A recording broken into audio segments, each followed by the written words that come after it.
आप सभी लोगों का हमारे YouTube चैनल स्टडी 92 पर स्वागत है। अब तक जिन लोगों ने हमारे YouTube चैनल को सब्सक्राइब नहीं किया है वो हमारे चैनल को सब्सक्राइब कर दें, साथ में बेल आइकन का बटन दबा दें, जिससे हम कोई भी वीडियो अपलोड करेंगे उसका नोटिफिकेशन आप लोगों को प्राप्त हो जाए। और हमारी वीडियो को शेयर करना ना भूलें, क्योंकि ये जो प्रश्न हम आपसे पूछ रहे हैं ये सारे के सारे प्रश्न UPSI और UP कांस्टेबल की परीक्षा में पूछे जा चुके हैं। तो हम आज उसी का एक टॉपिक, जो सेकंड टॉपिक है, जो एग्जाम में पूछे गए प्रश्न एक में करा चुका हूँ, हिंदी व्याकरण का मूल ज्ञान। तो पहला आज हमारा प्रश्न है भाषा की मूल इकाई। भाषा की मूल इकाई क्या है? तो इसका जो ऑप्शन ए है वो क्या है? अक्षर, ऑप्शन बी ध्वनि, ऑप्शन सी संकेत, ऑप्शन डी वर्णमाला। अगर हम भाषा की सबसे छोटी इकाई है वो क्या होती है? वर्ड या ध्वन होती है। भाषा की सार्थक इकाई की बात करें तो वो क्या होती है? वाक्य होती है।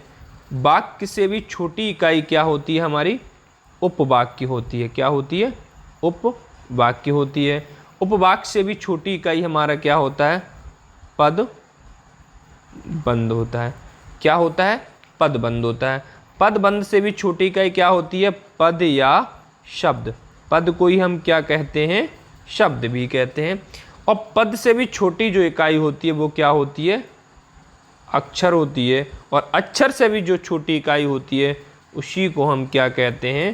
ध्वनि या वर्ड। इसी तरीके से मान लो हमने कोई शब्द, अगर हम इसको एक्सप्लेन करें तो हम पता करना चाहें, जैसे हमने शब्द लिखा राम, तो अगर राम में हम आपसे पूछे अक्षर कितने हैं तो र धन म, तो अक्षर हमारे कितने हो जाएंगे? 2। अगर वर्ड की बात करें तो इसके अंदर वर्ड कितने हो जाएंगे? 4। वो कौन कौन से? र प्लस आ स्वर प्लस म प्लस आ। तो अगर वर्डों की संख्या पूछें तो 4। तो इससे हम क्या साबित हो जाता है? इससे प्रूव होता है कि सबसे छोटी इकाई क्या होती है? वर्ड होती है। प्रश्न नंबर 2, शब्द की सबसे छोटी इकाई क्या कहलाती है? शब्द की सबसे छोटी इकाई क्या कहलाती है? स्वर, व्यंजन, वर्ण या अयोग्य भाव। तो शब्द की सबसे छोटी इकाई क्या कहलाती है? वर्ड कहलाई। जैसे मैंने आपको बताया था, जैसे मैंने लिखा राम शब्द, राम के अंदर अक्षर करें तो अक्षर रा धन म, तो कितने अक्षर हैं इसके अंदर? 2।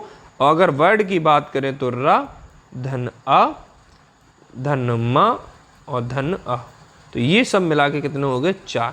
तो सबसे छोटी इकाई क्या हो गई? शब्द की वर्ड हो गई। अगर बात करें वर्ड को कितने भाग होते हैं, अगर इसमें पूछा है वर्णों के कितने भाग होते हैं? 10, 7, 2 या 8। तो वर्णों के भाग होते हैं 2। कौन कौन से? टोटल वर्ड कितने होते हैं? 52। वर्णों के भाग कौन कौन से होते हैं? एक तो स्वर और दूसरा होता है व्यंजन। तो स्वरों की संख्या कितनी होती है? 11 प्लस 2, टोटल होते हैं 13। अगर कुल स्वर पूछे जाए तो, और व्यंजन होते हैं 39। व्यंजनों को कैसे? जो 25 होते हैं वो स्पर्शी व्यंजन कहलाते हैं, 4 संयुक्त व्यंजन, 4 हमारे होते हैं ऊष्म व्यंजन, और 4 हमारे जो हो गए वो कौन से? अंतस्थ व्यंजन, और 2 होते हैं द्विगुण व्यंजन। अगर इन सब को जोड़ लिया जाए तो कितने होते हैं? 39 क्या हो जाएंगे आपके? क्या कहलाएंगे? 39 टोटल। कौन कौन से? जैसे 39 जो थे, अगर उनको बात करें तो 25 स्पर्शी, 4 अंतस्थ, 4 ऊष्म और 4 संयुक्त और 2 द्विगुण, तो टोटल हो गए 39। ठीक। बात करें प्रश्न नंबर 4 की, श का उच्चारण स्थान क्या है? तो ऑप्शन ए है कंठ, ऑप्शन बी तालु, ऑप्शन सी दंत, ऑप्शन डी मूर्धा। तो श का उच्चारण स्थान आपका जो होता है वो कौन सा होता है? तालु होता है। अगर तालु की बात करें तो तालु के साथ और कौन कौन से उच्चारण स्थान होते हैं? तो 2 तो स्वर होते हैं ई और ई, और कौन सा वर्ग होता है? चा वर्ग आपका पूरा आ जाता है, जैसे च छ ज झ, और इसी के अंदर य और श भी व्यंजन होते हैं। तो श का उच्चारण स्थान क्या हो गया? तालु। अगर हम कंठ की बात करें तो कंठ के साथ अ और बड़ा अ और अंग, ये 3 तो स्वर होते हैं, और इसी के साथ का वर्ग भी पूरा होता है, और क्या होता है? हा। क्या होता है? हा। अगर हम दंत की बात करें तो इसके साथ क्या होता है? ता वर्ग और ला और सड़क वाला शा। अगर मूर्धा की बात करें तो स्वर होता है हमारा ऋषि और टा वर्ग और आपका र और षटकोण वाला श। प्रश्न नंबर 5, कौन कौन से शब्द रा व्यंजन नहीं है?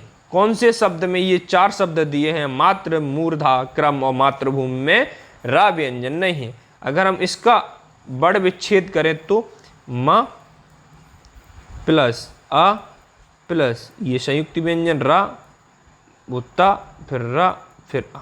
तो इसके अंदर हमें दिखाई पड़ रहा है ना, आप देख रहे होंगे, तो इसके अंदर हमें क्या दिखाई पड़ रहा है? ये देखो, ये दिखाई पड़ रहा है ना, क्या है? रा। अगर हम इसी तरीके से हम बात करें किसकी? मूर्धा की, तो म उ र ध प्लस अ।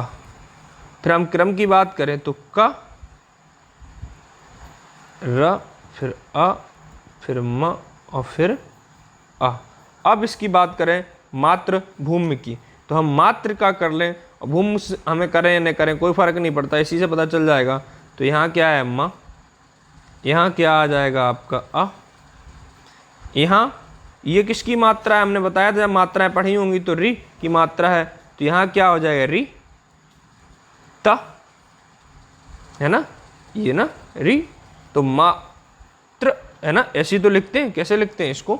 इसी तरीके से लिखते हैं ना, तो सॉरी ये ता आपका आगे आएगा, ये ता मात्र, तो यहाँ पे क्या आएगा आपका? ता, और ता पे किसकी मात्रा चढ़ी है? स्वर, तभी स्वर की सहायता से तो ये व्यंजन बोला जाता है। उसके बाद क्या हो जाएगा आपका?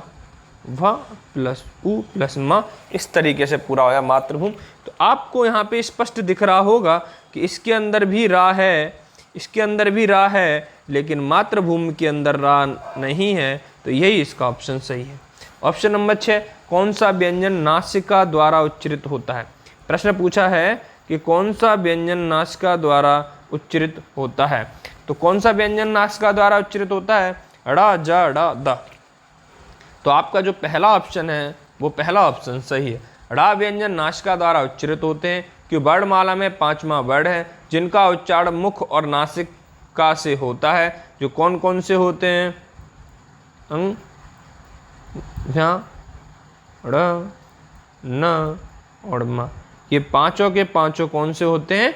नासिका द्वारा उच्चरित होते हैं, मुख और नासिका द्वारा, इसीलिए इनका नाम अनुस्वार भी है, या इन्हें नासिका द्वारा उच्चरित व्यंजन कहलाते हैं। ये कौन कौन से होते हैं? ये पांचों होते हैं, और इसका ऑप्शन सही है छठे का ए। बात करें स्वर रहित व्यंजन, जब स्वर सहित व्यंजन से मिलता है तब क्या कहलाता है? ऑप्शन ए संयुक्ताक्षर, द्युत्यम, तालव्य या स्वर तंत्री। तो इसका ऑप्शन सही है संयुक्ताक्षर। संयुक्त अक्षर आपको पता है कितने होते हैं? 4 होते हैं। कौन कौन से? क्षे, त्र, ज्ञ और श्र। अगर हम इसको करें तो ये पहला वाला जो का, ये क्या है? स्वर रहित व्यंजन। ये इसके साथ क्या है? श। ये क्या है? इसके साथ क्या है? श। तो ये श है, इसके साथ हमें क्या दिया गया है? ये स्वर सहित व्यंजन है। अगर इन दोनों का मेल करा दिया जाए, इन दोनों के मेल से कौन सा अक्षर बनेगा? इन दोनों के मेल से, क्योंकि अगर इसको अलग करें तो श प्लस अ होता है, तो इससे बन जाएगा 6। इसी तरीके से इन चारों को एक्सप्लेन करें तो स्वर रहित व्यंजन और स्वर सहित व्यंजन से मिलकर क्या बनते हैं? संयुक्ताक्षर बनते हैं। बात करें निम्न में से तालव्य में ध्वनि है, तो ट, प, श, क। अभी आपको बता ही दिया कि तालव्य में कौन सी ध्वनि है? श, है ना, ये कंठ वाली, वो तालु वाली। तो इसके अंदर क्या क्या आते हैं वो मैंने आपको अभी बता दिए थे। बात करें निम्न में कौन सा वर्ड अघोष है, तो 2 तरीके के वर्ड होते हैं, सघोष और अघोष। ठीक है, पहला और दूसरा, किसी भी वर्ग का पहला और दूसरा, और तीनों स, श और हा, ये क्या कहलाते हैं? सघोष कहलाते हैं। पहला और दूसरा, तो इसमें पूछा क्या है? वो सॉरी, पहला और दूसरा, ये पहला, दूसरा और तीनों स क्या कहलाते हैं? अघोष कहलाते हैं। अगर हम बात करें सघोष की, तो सघोष को ही हम क्या कहते हैं? घोष भी कहते हैं। ये कौन कौन से होते हैं? तीसरा, चौथा और 5वां, है ना। तीसरा, चौथा और पांचवा ये आपके क्या कहलाते हैं? ये सारे के सारे कहलाते हैं सघोष। तो इसका आंसर कौन सा है? अघोष वाला का। इसका पहला और दूसरा किसी भी वर्ग का, वो क्या कहलाते हैं? अघोष। वर्णों के समुदाय को क्या कहते हैं? तो वर्णों के समुदाय को वर्णमाला कहते हैं। अगर हम सर्वनाम की बात करें तो सर्वनाम की अगर हम बात कर लें तो संज्ञा के स्थान पर प्रयुक्त होने वाले शब्द सर्वनाम कहलाते हैं, जैसे मैं, तुम, हम। अक्षर तो आपको पता ही है, और क्रिया जिस शब्द से किसी कार्य का होना या करना समझा जाए उसे क्रिया कहते हैं, जैसे खाना, पीना, नहाना आदि। बात करें ए के उच्चारण में और की सहायता से ली जाती है, तो अगर ए की बात करें तो मैंने आपको वर्णमाला में बताया था आ प्लस ई मिलकर बनाते हैं आय। तो आ का क्या होता है? उच्चारण स्थान कंठ होता है, और ई का उच्चारण स्थान मैंने अभी आपको बताया था पीछे तालु होता है। तो इसका ऑप्शन कौन सा सही है? कंठ और तालु। बात करें जिन वर्णों का उच्चारण स्वतंत्र होता है उन्हें क्या कहते हैं? जिन वर्णों का उच्चारण स्थान कैसा हो? स्वतंत्र हो, जो किसी बिना किसी की सहायता से बोले जाते हैं, वो क्या कहलाते हैं? स्वर कहलाते हैं। ड़ वर्ण का उच्चारण स्थान है और वर्ग रिक्त स्थान हेतु विकल्प चुने। तो ड़ वर्ण का उच्चारण स्थान, तो अगर हम उच्चारण स्थान की बात करें ड़ का, तो वो क्या होता है? क्या होता है? आपका होता है मूर्धा। ठीक, बहुत अच्छे। और वर्ग कौन सा होता है? इसके अंदर टा वर्ग होता है, और टा वर्ग में कौन सा अक्षर होता है? वर्ण होता है, चौथा वर्ण होता है। तो इसमें जो वर्ग तो नहीं दिया है मूर्धा, तो टा वर्ग का कौन सा? चौथा। तो इसका ऑप्शन नंबर कौन सा सही है? 13 का बी। अगर हम बात करें प्रश्न नंबर 14 की, 14 हिंदी वर्णमाला में स्वरों की संख्या कितनी है? इस प्रश्न में बहुत सारे लोग कंफ्यूज रहते हैं, तो आज हम आपको क्लियर कर देते हैं कि अगर आपसे सिर्फ पूछा जाए मूलतः स्वर या स्वर कितने होते हैं, तो आप इसका आंसर लगाएंगे 11। अगर आपसे ये पूछा जाए कुल कितने स्वर होते हैं, तो आप इसका आंसर लगाएंगे 13। अगर हम कुल स्वर पूछें तो ऐसा क्यों? आप लोग बहुत अच्छे से जानते हैं कि जो 11 प्लस हम 2, कई बार आपने लिखा देखा होगा कि जो स्वर होते हैं वो 11 प्लस 2 करके लिख के कुल कितने बना दिए जाते हैं? 13। ये जो 2 होते हैं वो कौन कौन से होते हैं? अंग प्लस अंग है, जिन्हें हम अयोग्यवाह भी कहते हैं। इन्हें अयोग्यवाह क्यों कहा जाता है? क्योंकि इनको हम स्वरों की सहायता से भी बोला जाता है और इनको हम व्यंजनों की सहायता से भी बोल सकते हैं। जिन स्वरों को हम व्यंजन प्लस स्वर की सहायता से बोल सकते हैं वो स्वर क्या कहलाते हैं? अयोग्यवाह स्वर कहलाते हैं। वर्णमाला का कौन सा अक्षर पुल्लिंग नहीं है? इसमें पूछा गया है कौन सा अक्षर पुल्लिंग नहीं है। तो आप सब लोग जानते हैं ज और आ दोनों में आ है, च और टा दोनों में आ है, ई और ई दोनों के दोनों स्त्रीलिंग होते हैं। अभी मैं एग्जाम्पल दे के दिखाऊंगा। और आ या पा में भी अकार होती है, ये होते। और ये क्या होते हैं? ई और ई, ये क्या होते हैं? इकारी, जिसे बोलते हैं क्या? जैसे मैंने लिखा, अगर हम उच्चारण करें इन दोनों स्वरों को मेल करके, जैसे मैंने लिख दिया कोई भी शब्द हम ले लेते हैं, जैसे मैंने शब्द लिया सूची, तो ये शब्द क्या मिल के बना? या इससे कौन भी वर्ड जो है वो क्या स्त्रीलिंग का निर्माण कर दे रहा है, तो वो क्या कहलाएगा? सूची। तो इसमें देखो ये स्त्रीलिंग है। अगर हम इसी तरीके से पढ़ें मांडवी, तो ये भी क्या बना रहा है?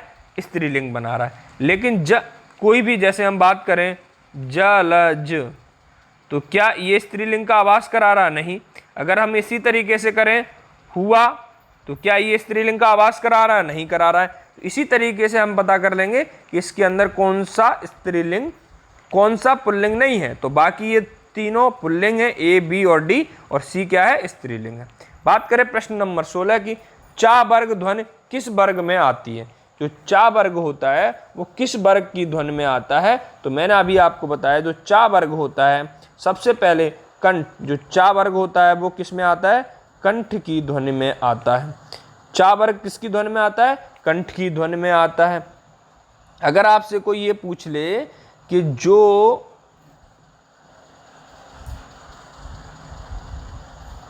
मूर्धा, मूर्धा कौन से वर्ग में आता है?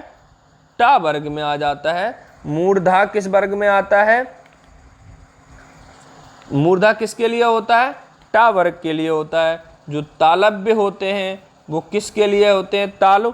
और तालु होता है चा वर्ग में। तालु किस वर्ग में होता है? चा वर्ग के लिए तालु उच्चरित स्थान करता है। और अगर दंत की बात करें आपके, तो दंत किस वर्ग में आता है? तो ता वर्ग में आ जाता है। ता वर्ग का उच्चार स्थान क्या है? दंत है। ठीक। प्रश्न नंबर 17, जैसे प्रश्न नंबर 17 ये कहता है कि ये जो वर्ड हैं इन वर्णों से मिलकर कौन से शब्द का निर्माण होगा? तो ये दा का पूरा बना देगा द, है ना, ये का श और ये दोनों मिलकर क्या बनाते हैं? इसके साथ अगर इसको मिलाएं तो ये पूरा सा बना देंगे। और ये का है आधा, ये दोनों मिलकर क्या बना देंगे?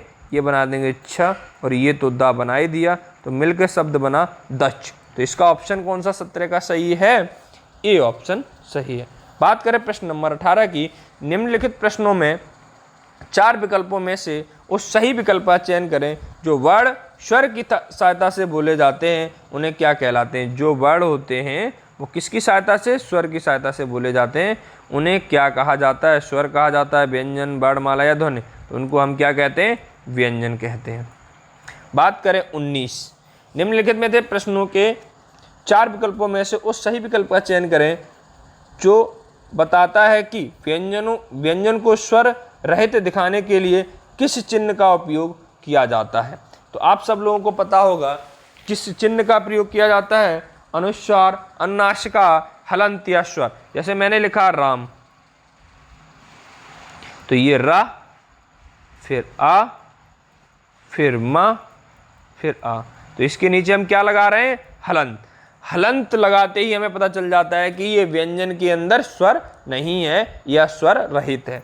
निम्नलिखित में से कौन से शब्द में री की मात्रा का उपयोग हुआ है? री की मात्रा का उपयोग किस शब्द में हुआ है? तो क्या क्रिया में हुआ है? आप इसको एक्सप्लेन करके देख लीजिएगा क्या हुआ है ना। क्यों? देखो इसमें लिखा है कि